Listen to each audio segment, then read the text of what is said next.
Interesting है इसमें अभी ट्रेंड देखा हमने रजत जी की कदवा सीट पर कांग्रेस पीछे हो गई है।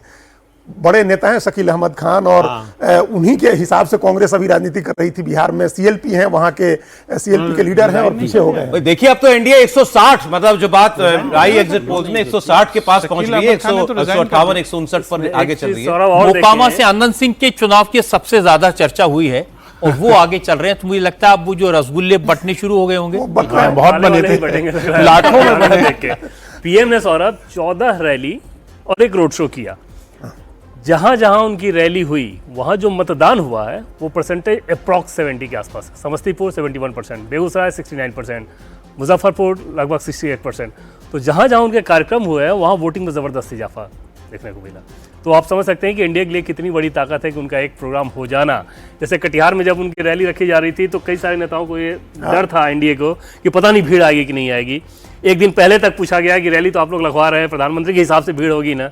अगले दिन जो नजारा दिखा हुआ। देखिए एक चर्चा जो हम लोग कल कर रहे थे, ये इस चुनाव का एक बड़ा टेक अवे होगा। कांग्रेस पार्टी 5वें नंबर की पार्टी बन सकती है। अभी तक तो ऐसा ही दिख रहा है। नंबर 1 पर जेडीयू चल रही है 69 पर, नंबर 2 पर चल रही है बीजेपी, नंबर 3 पर आरजेडी चल रही है, नंबर 4 पर चिराग पासवान की पार्टी चल रही है 15 सीटों पर, और कांग्रेस पार्टी 9 सीटों पर इस वक्त के मात्र जो आगे। देखिए अगर जरा सा बढ़िया परफॉर्म कर दे सीपीआई-एमएल तो वो भी कांग्रेस से आगे छठे नंबर की पार्टी। आप देखिएगा ये जो स्थिति हम लोग पहले से कर रहे हैं, हम लोग अभी बात कर रहे हैं कि कांग्रेस का जो ट्रेंड है वो एक्चुअल नहीं है। अभी वो नीचे जाएगा कांग्रेस का ट्रेंड, लेफ्ट कंसोलिडेट कर जाए। मुकाबला प्रशांत किशोर की पार्टी से। लेकिन ये मुकेश सहनी को बहुत नुकसान हुआ है।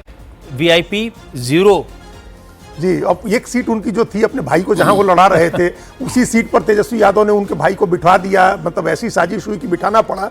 तो इसका नुकसान समझे। वीआईपी का जो वोट बातें बहुत बड़ी बड़ी करते थे और वो वोट बेस भी जो है वो फ्रेगमेंटेड वोट बेस है। अगर बिंद, मल्ला, गंगोत्रा इन सबको मिलाएं एक साथ करें तब जाकर कुछ बात बनती है। जो कंसोलिडेटेड है, जैसे पान तांती का जो वोट है, वो पान तांती का वोट आप महागठबंधन की तरफ बहुत आसानी से आप देखेंगे वो जा रहा है। वो मैंने वॉल पर भी देखा कि वो तीनों सीटों पर वो अच्छा कर रहे हैं। महागठबंधन अच्छा करता तभी अच्छा कर सकते थे, मुकेश सहनी हो या दूसरा कोई भी अलायंस का पार्टनर हो। अगर महागठबंधन अच्छा नहीं कर रहा है तो सिंपल वही बात है कि जहां बीजेपी को हराने के लिए वोटर वोट करेगा वहां आरजेडी चुनाव जीत डिप्टी सीएम वाला टैग था वो लेकर नहीं जा पाए मुकेश सहनी अपने लोगों के बीच में। जब उस जो आपका एक्शन होगा उसको बैक करने के लिए कोई दूसरी चीजें भी तो होनी चाहिए। नहीं, पर आप ये भी देखिए ना कि मुकेश सहनी मिलेगी और उसमें 4 सीटों पर कैंडिडेट बिठा दिया जाएगा तो 10 सीट लेके जाइएगा। कौन यकीन करेगा कि आप डिप्टी सीएम होइएगा? पर मुकेश सीट लड़ते तो माना जाता है कि आप डिप्टी सीएम। मुकेश